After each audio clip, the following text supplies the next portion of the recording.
Halo, assalamualaikum warahmatullahi wabarakatuh. Perkenalkan, nama saya Arfian Sari Putra. Saya dari Prodi Ilmu Komunikasi. NIM saya yaitu 0531999069. Ya.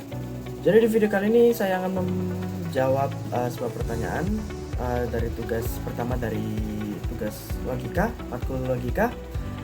Untuk jawaban yang pertama, term dibagi menjadi 3. Yang pertama, term konkret dan abstrak. Term konkret adalah term yang merujuk pada objek nyata yang dapat ditangkap oleh panca indera. Contoh, kucing, anjing, kota, gunung. Nah, kalau untuk abstrak adalah term yang merujuk pada konsep atau gagasan yang tidak dapat ditangkap langsung oleh panca indera, seperti kasih sayang, keadilan, kejujuran, dan masih banyak lagi. Yang kedua, term universal, partikular, dan singular. Universal menunjuk semua anggota dari suatu kelas atau kategori. Contohnya, semua manusia adalah makhluk hidup. Kalau partikular menunjukkan sebagian anggota dari suatu kelas. Seperti beberapa siswa membaca buku, beberapa siswa bermain lompat tali, seperti itu. Kalau yang singular itu menunjukkan satu objek tertentu. Contoh, Socrates adalah seorang filsuf. Lalu yang ketiga ada term positif dan negatif. Term positif menunjukkan sesuatu yang ada atau bersifat afirmatif. Contohnya berani, suci, cerdas. Nah, seperti itu.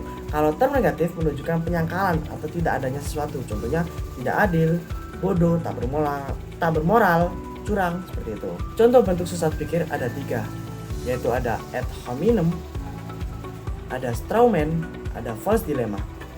Ad hominem atau menyerang pribadi, dia adalah menyerang orang yang menyampaikan argumen, bukan argumennya.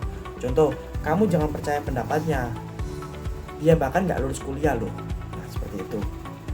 Kalau strawman itu lebih ke orang-orang jerami, seperti memutarbalikkan argumen lawan agar mudah diserang. Seperti kita perlu mengatur sistem pendidikan ini. Jadi kamu ingin menghancurkan semua sekolah dan membuat anak tidak belajar. Nah, itu contoh strawman ya, atau orang-orang jerami. Jadi dia punya argumen agar mudah diserang gitulah. Jadi kayak ibaratnya kita itu saling serang gitulah, kayak menjatuhkan orang tersebut. Nah, kalau false dilemma atau pilihan palsu ini menyajikan dua pilihan ekstrim, seolah-olah hanya itu yang ada. Contohnya, kalau kamu tidak mendukung kebijakan ini, berarti kamu tidak cinta negara. Sama kasus halnya dengan saat ini, ya seperti itu. Cara menghindari logical fallacy itu ada 5 cara. Yang pertama, pahami logika dasar, yaitu mempelajari bentuk argumen yang valid dan tidak valid.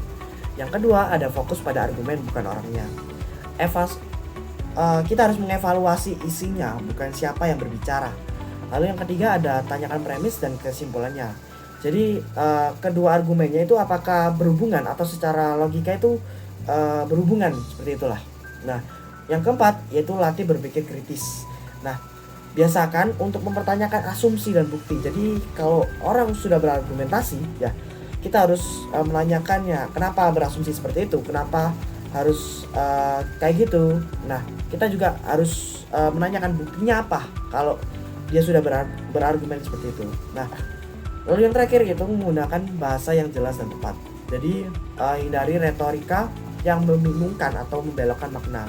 Jadi kita harus memikirkan bahasa-bahasa yang jelas, yang bisa dimengerti, dan pastinya nggak akan membuat orang kebingungan dengan penjelasan kita, seperti itu. Jadi mungkin itu sedikit penjelasan dari saya. Saya pamit undur diri. Nama saya Arfian Sari Putra. Dadah.